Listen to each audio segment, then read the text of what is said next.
Selamat siang Tribuners, bagaimana kabar Anda siang hari ini? Senang sekali saya Ilu Devi Sania dapat kembali menyapa Tribuners kali ini dalam program Highlight Koran Tribun Timur edisi Sabtu 14 Desember 2024. Beragam berita menarik tersaji untuk Anda dalam koran hari ini dan beberapa halaman diantaranya akan kami highlight dalam tayangan berikut ini.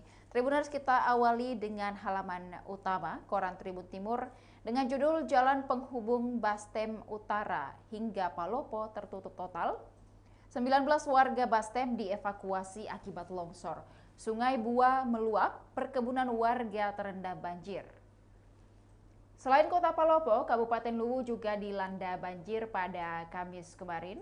Di malam hari, hujan yang terus-menerus mengguyur wilayah itu menyebabkan Sungai Bua di Kabupaten Luwu meluap. Sungai ini merupakan salah satu urat nadi kehidupan masyarakat di Kecamatan Bua. Sungai ini dimanfaatkan warga untuk kepentingan pertanian dan perkebunan.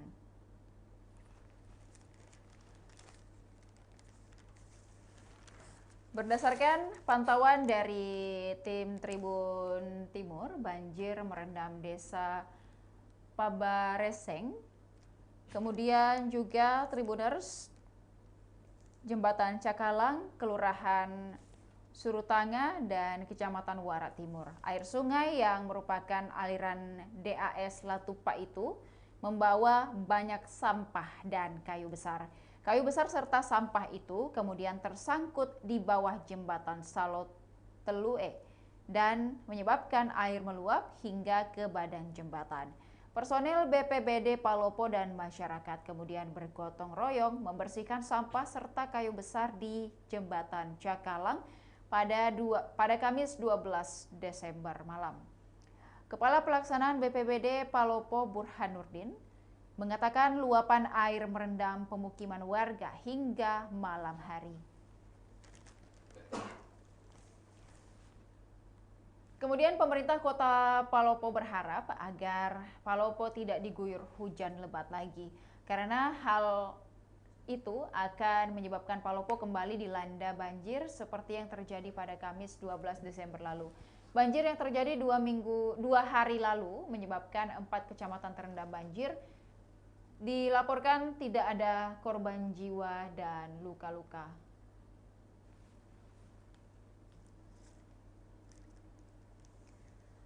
Kemudian Tribuners, berita lain juga yang termuat dalam halaman utama Koran Tribun Timur terkait 3 daerah bakal dipimpin lulusan SMA.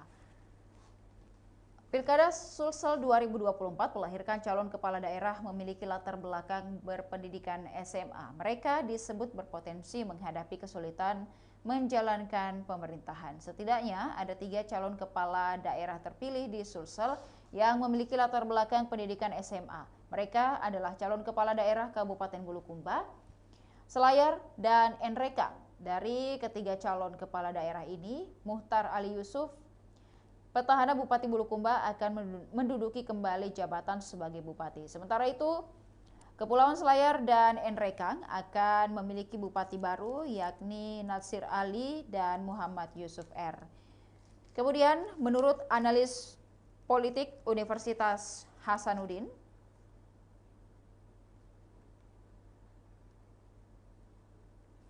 menyampaikan bahwa kepala daerah dengan tingkat pendidikan rendah berpotensi menghadapi kesulitan dalam menjalankan pemerintahan, ungkap Adi Surya Dicula selaku analis dari Universitas Hasanuddin. Terutama saat berhadapan dengan anggota legislatif dan birokrasi. Minimnya pendidikan seringkali diikuti dengan kurangnya pengalaman kepemimpinan. Hal ini menjadi tantangan besar, terutama ketika mereka harus berhadapan dengan dinamika lingkungan birokrasi yang kompleks serta politisi legislatif yang lebih berpengalaman. Adi menilai bahwa kepala daerah lulusan SMA seringkali tidak memiliki dasar akademis yang kuat untuk memahami kompleksitas birokrasi dan politik. Hal ini bisa membuat mereka kesulitan saat bernegosiasi atau mengambil keputusan strategis.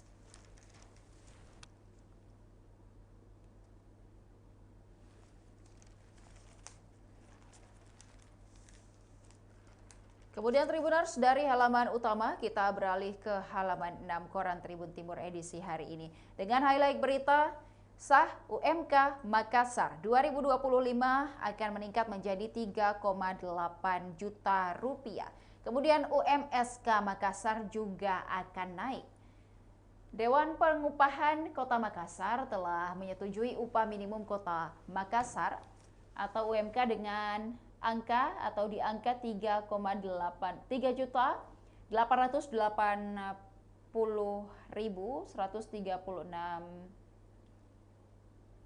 rupiah. Angka tersebut ditetapkan berdasarkan rapat pleno Dewan Pengupahan Kota Makassar terkait penghitungan UMK dan upah minimum sektoral kota atau UMSK tahun 2025. Rapat berlangsung di lantai 3 Kantor Dinas Ketenagakerjaan Kota Makassar, Jalan AP Veterani pada Jumat 13 Desember. Kepala Dinas Ketenagakerjaan Kota Makassar, Nilma Palamba, menyampaikan keputusan tersebut mengacu pada Peraturan Menteri Ketenagakerjaan Republik Indonesia Nomor 16 Tahun 2024 tentang penetapan upah minimum tahun 2025. Penentuan nilai UMK berdasarkan formula penghitungan UMK Makassar 2024 dikali 6,5% sesuai kebijakan pusat. Adapun nilai UMK di Makassar sendiri pada 2024 senilai Rp3.643.321. Jika dikali dengan 6,5% maka mendapat nilai 3,3 juta 880.136 sekian. Ada kenaikan sebesar 236.815,865. Selanjutnya hasil rapat ini akan disampaikan ke Wali Kota Makassar dan akan dikirim ke Gubernur Sulsel untuk ditetapkan. Karena upah minimum provinsi sudah ditetapkan, maka mau tidak mau, suka tidak suka ada aturan juga yang harus kami ikuti, bahwa paling lambat tanggal 18 Desember UMP maupun UMS itu sudah harus ditetapkan. Oleh karena itu kami memilih hari ini, ujarnya. Selain UMK, Dewan Pengupahan juga membahas terkait UMSK. Pembahasan inilah yang membuat diskusi menjadi alot, di mana pihak buruh dan pekerja menginginkan adanya kenaikan UMSK 5% dari UMK 2025. Sementara perusahaan merasa berat untuk menaikkan. Menurut pandangan perusahaan, dalam hal ini Apindo, kenaikan 6,5% saja membuat mereka kewalahan, apalagi jika ada penambahan untuk sektor-sektor tertentu. Teman-teman dari pihak Apindo hanya menyetujui upah minimum kota.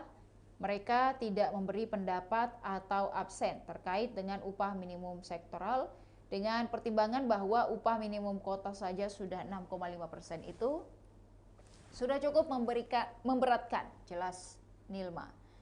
Kemudian UMSK menjadi 3,9 juta rupiah. Kendati tidak ada tanggapan dari pihak Apindo, Dewan Pengupahan tetap merekomendasikan bahwa sektor pengolahan makanan naik 1% dari UMK 2025. UMSK Makassar, sektor pengolahan makanan tahun 2025 sebesar Rp3.918.938,233.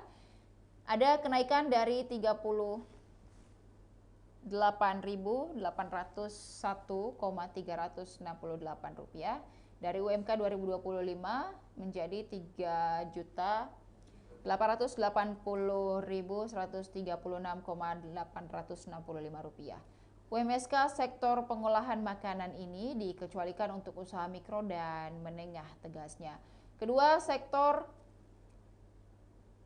pengangkutan dan pergudangan juga mengalami kenaikan 1,5%. UMSK Makassar, sektor pengangkutan dan pergudangan tahun 2025 sebesar Rp3.938.338,917. Terjadi peningkatan 58.202,052 dari 3.880.136,865 UMK 2025.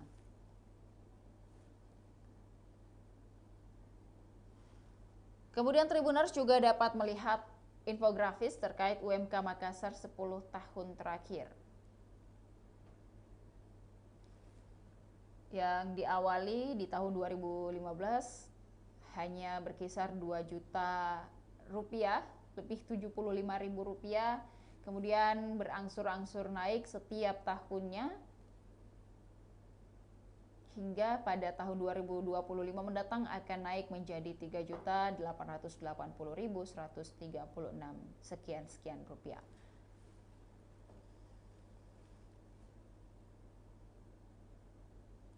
Kemudian Tribuners, berita lain juga yang ada di halaman 6 terkait syarat wajib dipenuhi pengembang untuk dapat izin pembangunan.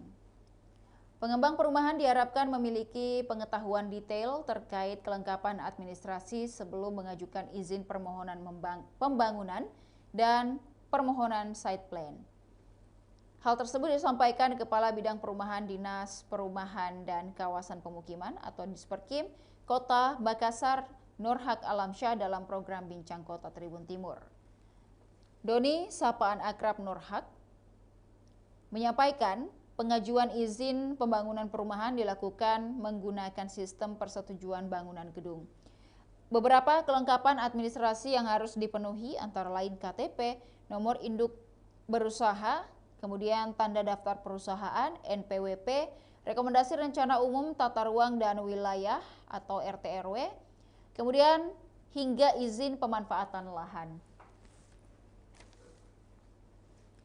Dalam pengurusan permohonan site plan, pengembang juga wajib melampirkan izin kepemilikan lahan serta izin pembangunan yang telah diurus sebelumnya. Jika berkas lengkap akan diteruskan ke tim teknis untuk izin yang memerlukan peninjauan lapangan, dan jika tidak ada kendala maka penerbitan site plan bisa selesai dalam waktu 3 hingga 4 hari. Hanya saja jika berkas tidak lengkap akan dikembalikan ke pemohon untuk dilengkapi. Setelah itu dibuat berita acara hasil pemeriksaan lokasi dan rekomendasi teknis apakah layak atau tidak. Kendala sekarang kebanyakan site plan masih perlu revisi terkait kesesuaian rencana tapaknya, ucap Doni. Kesesuaian rencana tapak dan tata ruang wilayah kerap menjadi kendala para developer. Padahal ketentuannya sudah diatur dalam undang-undang, misalnya dalam lokasi pembangunan, perumahan wajib menyiapkan ruang terbuka hijau 30%. Penyediaan RTH berdasarkan dengan amanat undang-undang bahwa untuk mencukupi cakupan RTH di wilayah perkotaan, diharapkan dipenuhi dari sumbangsih pengembang. Sejauh ini, pihaknya kerap menemui adanya ketidaksesuaian antara rencana desain dengan kondisi di lapangan. Kita punya Perda nomor 1 tahun 2023 PSU perumahan dan minimal 30% dari luas lahan. Yang dimaksud PSU adalah jalan drainase utilitas.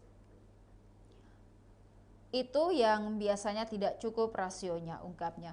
Doni menambahkan, dalam regulasi yang telah disertakan solusi jika pengembang tak mampu memenuhi syarat RTH. Pengembang bisa mencukupi kewajibannya di luar kawasan perumahan asal masih di wilayah administratif Kota Makassar. Artinya, lahan RTH yang ada di dalam kawasan perumahan bisa diganti di titik lain.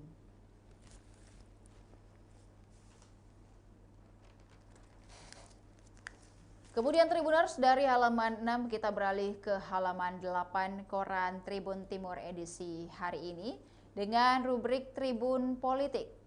Dengan berita utama, popularitas kader P3 tak menolong di Pilkada Sulsel. P3 diimbau lakukan evaluasi menyeluruh. Dua kader andalan Partai Persatuan Pembangunan atau P3 harus menelan pil pahit di Pilkada Sulawesi Selatan 2024. Mereka adalah Amir Uskara dan juga Muhammad Aras yang harus tumbang di Pilkada Goa dan Baru. Amir Uskara adalah Wakil Ketua Umum P3 yang maju sebagai calon bupati di Kabupaten Goa dan diusung oleh P3, Nasdem, PKB, Gelora, Partai Buruh, dan juga PKN. Amir Uskara berpasangan dengan Irmawati, kader Partai Perindo, dalam kontestasi 5 tahunan tersebut.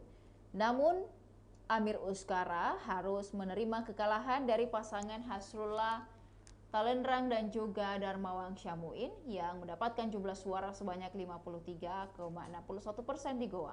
Sementara pasangan Amir Uskara dan Irmawati hanya memperoleh 46,39 suara atau sebanyak 195.094 suara. Di Kabupaten Baru, kader P3 lainnya, Muhammad Aras, tidak mampu berbuat banyak di Pilkada Baru. Muhammad Aras yang berpasangan dengan Askama P yang juga merupakan Wakil Bupati Baru periode 2021-2024 tak bisa membendung kemenangan pasangan Ina Kartika dan Abustan.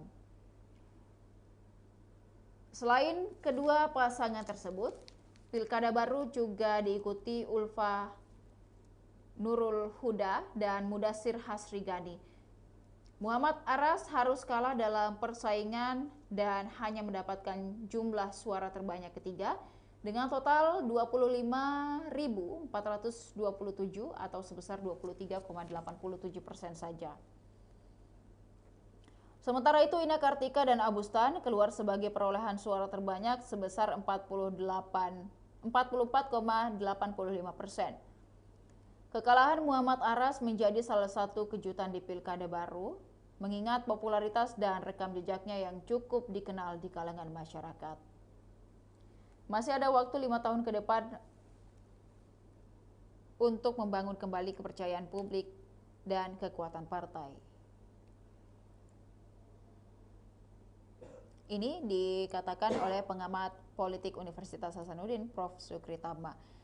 Kemudian Tribuners juga dapat melihat kader P3 yang kalah pada Pilkada 2024 Sulawesi Selatan kemarin di Pilkada Goa dan juga Pilkada Baru pada infografis yang tertera di layar. Kemudian P3 dianggap kurang agresif mendekati masyarakat.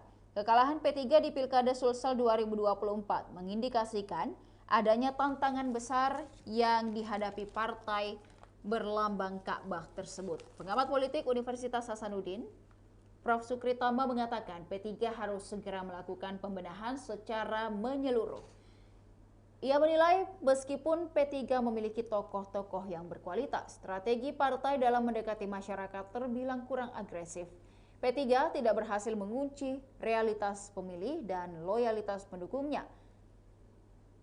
Ia menilai meskipun P3 memiliki tokoh-tokoh berpengalaman seperti Amir Uskara yang dikenal luas di Sulsel dan bahkan tingkat nasional, kegagalan dalam pilkada menjadi catatan penting bagi partai tersebut. Pak Amir Uskara adalah salah satu tokoh besar di Sulawesi Selatan dan sudah malang melintang baik di tingkat provinsi maupun nasional, ungkapnya. Mestinya beliau bisa menjadi patron politik yang kuat, namun kenyataannya P3 justru gagal memenangkan posisi kepala daerah.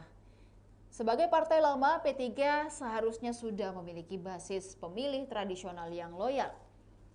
Namun kenyataannya meskipun P3 telah lama berdiri, dukungan pemilih terhadap mereka tetap fluktuatif dan belum stabil. Namun Prof. Sukri juga mengingatkan bahwa kegagalan ini seharusnya tidak menjadi alasan untuk saling menyalahkan. Masih ada waktu 5 tahun ke depan untuk membangun kembali kepercayaan publik dan kekuatan partai, ujarnya. Lanjut Prof. Sukri, ia menegaskan jika P3 perlu melakukan evaluasi yang mendalam dan mencari strategi baru untuk memenangkan hati para pemilih.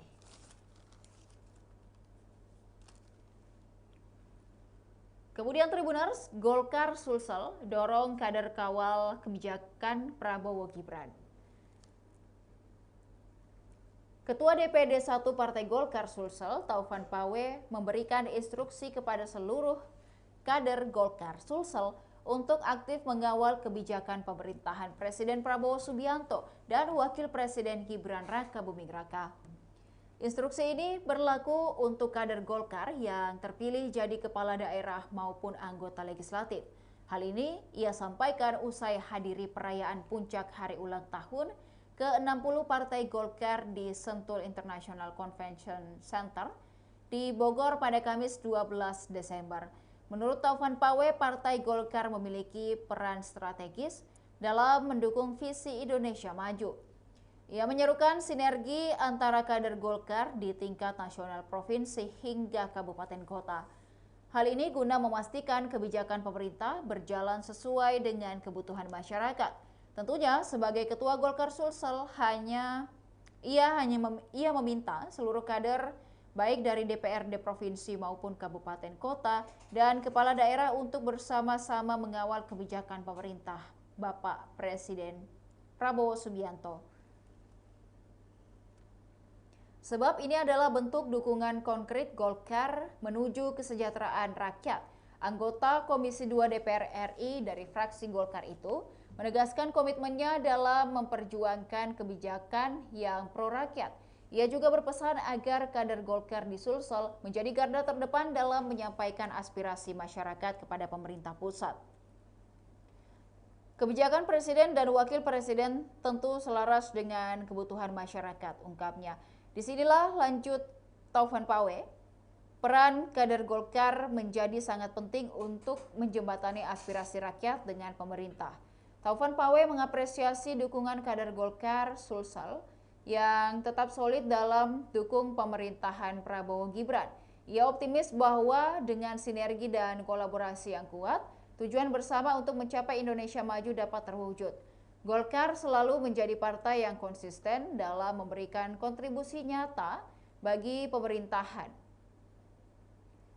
Ia meyakini kader Golkar Sulawesi Selatan mampu menjaga peran besar ini untuk membantu pemerintah mewujudkan kesejahteraan masyarakat. Dalam kesempatan tersebut, Taufan juga mengingatkan kader selalu menjaga kekompakan di internal partai. Menurutnya, solidaritas kader adalah kunci keberhasilan Golkar dalam dukung pemerintahan dan menghadapi tantangan politik ke depan. Pastinya sebagai sesama kader Partai Golkar harus saling menunjang dan mendukung, khususnya Golkar punya peran besar dalam suksesnya pemerintahan ini, tutup Taufan Pawe.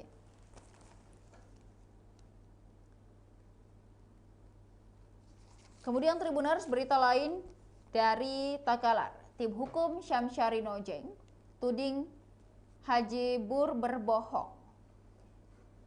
Tim hukum Syamsyari Nojeng menuding mantan Bupati Takalar Burhanuddin melontarkan fitnah kepada kliennya. Mereka bahkan menuding Sang Daeng Manye dan Hengki Yasin menang tidak murni di Pilkada Takalar. Ketua Tim Hukum Syamsyari Nojeng pada Jumat 13 Desember mengatakan, ucapan Burhanuddin yang mengatakan kliennya melakukan serangan fajar atau bagi-bagi uang sebelum pencoblosan adalah tuduhan yang tidak berdasar. Pernyataan Haji Bur adalah kebohongan publik sebagai politisi senior yang pernah menjabat sebagai bupati. Seharusnya beliau memberikan pendidikan politik yang baik, bukan justru menyebarkan tuduhan tak berdasar. Mirwan bahkan menuding dan menduga adanya pengerahan ASN, aparat desa dan penyelenggara di tingkat TPS. Suara yang mereka klaim itu hasil politisasi bantuan sosial, intimidasi kepala desa dengan memanfaatkan inspektorat dan pelanggaran lainnya. Semua ini adalah kejahatan politik yang terstruktur, sistematis dan masif, katanya. Menurut Mirwan, pihaknya telah mengantongi bukti kuat atas pelanggaran tersebut dan siap membukanya di hadapan Mahkamah Konstitusi. Mirwan juga mengingatkan bahwa gugatan ke MK bukan sekadar persoalan sengketa hasil, tetapi juga mencakup pelanggaran proses pilkada. Sebelumnya, Ketua Tim Pemenangan Daeng Manye Hengki Yasin, Burhanuddin atau Haji Bur, menanggapi adanya gugatan pasangan Syamsyari Kita dan Natsir Ibrahim di Mahkamah Konstitusi atas hasil Pilkada Takalar 2024. Haji Bur mengatakan bahwa gugatan tersebut sah saja dalam demokrasi. Haji Bur menyebut gugatan ini sebagai upaya terakhir pasangan Syam Syarikita dan Natsir Ibrahim. Walaupun peluangnya ditolak sangat memungkinkan karena selisih suara sangat jauh dan ini ada aturannya. KPU Takalar telah melakukan rekapitulasi tingkat kabupaten. Hasilnya, Daeng Manye dan juga Hengki Yasin unggul telak dengan 111.290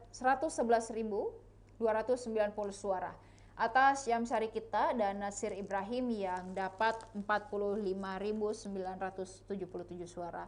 Haji Bur menjelaskan bahwa kemenangan Daeng Manye dan Hengki Yasin tidak terlepas dari kerja-kerja kampanye selama 5 tahun belakangan.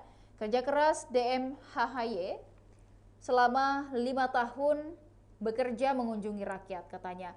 Tapi Haji Bur mengaku bahwa sebetulnya target suara Daeng Manye dan Hengki Yasin adalah 81%.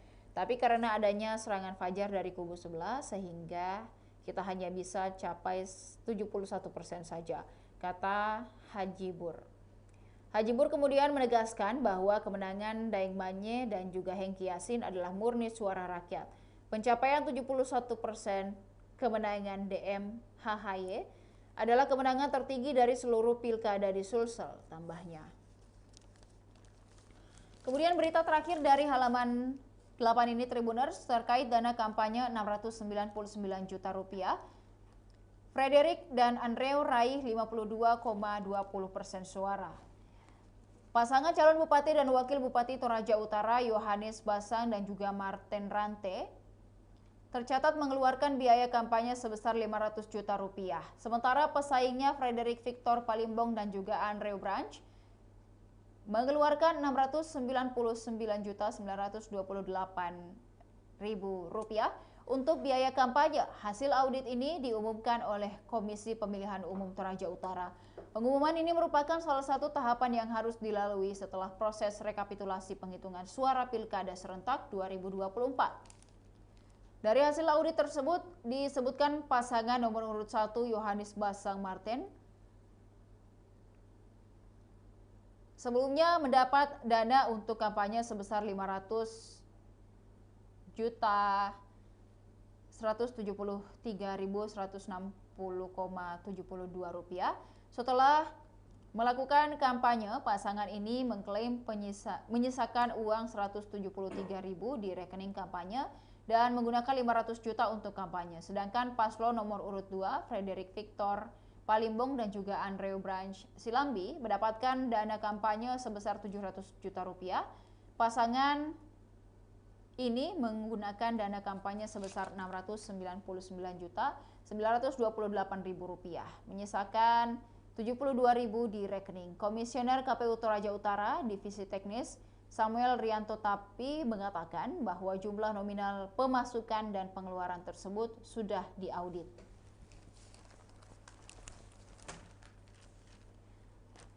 Tribuners, masih ada beragam berita menarik tersaji untuk Anda pada Koran Tribun Timur edisi hari ini. Bagi Tribuners yang tertarik untuk membaca secara keseluruhan, dapatkan Koran Tribun Timur di agen-agen terdekat dan untuk berlangganan 1 bulan Rp80.000 dan juga 1 tahun Rp1.000.000. Tribuners dapat menghubungi hotline subscriber di 041181155500 atau untuk menjadi bagian dari Tribun Family Card dapat menghubungi melalui WhatsApp dan juga SMS di nomor 081141355555. Demikian highlight Koran Tribun Timur edisi hari ini. Jangan lupa juga untuk tetap saksikan program dan berita menarik lainnya hanya di kanal YouTube dan Facebook Tribun Timur. Mata lokal menjangkau Indonesia. Saya Ilu Devi Sania beserta seluruh kerabat kerja pamit undur diri. Terima kasih dan sampai jumpa.